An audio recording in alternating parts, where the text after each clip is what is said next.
মাধবেন্দ্রপুরী দেখে বলছে, ও তুমি গৌরহরির সঙ্গে দেখা করতে চাও?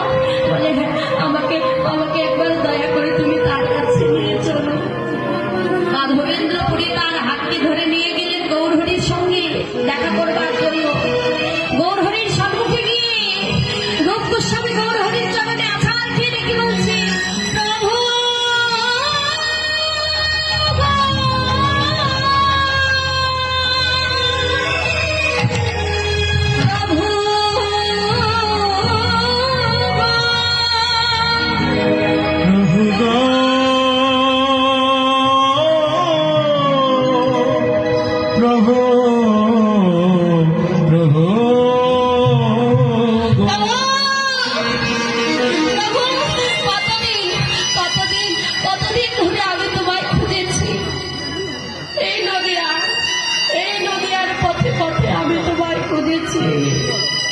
কিন্তু প্রভু কোথাও আমি তোমাকে দেখতে পাইনি।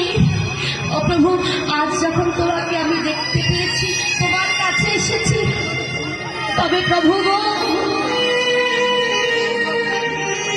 একেবারে দাও দাও